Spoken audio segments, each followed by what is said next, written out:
5টা রাজ্য এসআইআর হচ্ছে খালি বাংলায়, 4টে রাজ্যেতেই এসআইআর হচ্ছে না এবং তারা বলছে বাংলায় বাংলাদেশি রয়েছে। বাকি 4টে রাজ্য বাদ, যাদেরকে রোহিঙ্গা বলা হয়, বার্মা বা মায়ানমার থেকে যারা আসে তাদেরকে বলে রোহিঙ্গা।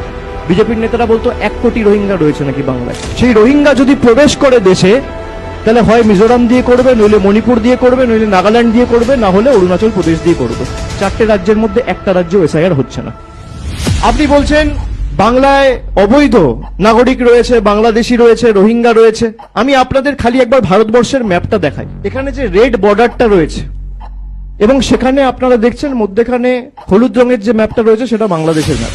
একদিকে রয়েছে মেঘালয়, একদিকে রয়েছে আসাম, একদিকে রয়েছে ত্রিপুরা, একদিকে রয়েছে মিজোরাম, আর একদিকে রয়েছে ওয়েস্ট বেঙ্গল। আপনি যদি বর্ডার টু বর্ডার দেখেন তাহলে বাংলাদেশের বর্ডার শেয়ার করছে 5টা রাজ্য, এসআইআর হচ্ছে খালি বাংলায়। বাকি 4টে রাজ্য বাদ। 15 দিন আগে ত্রিপুরা থেকে 21 জন বাংলাদেশি ধরা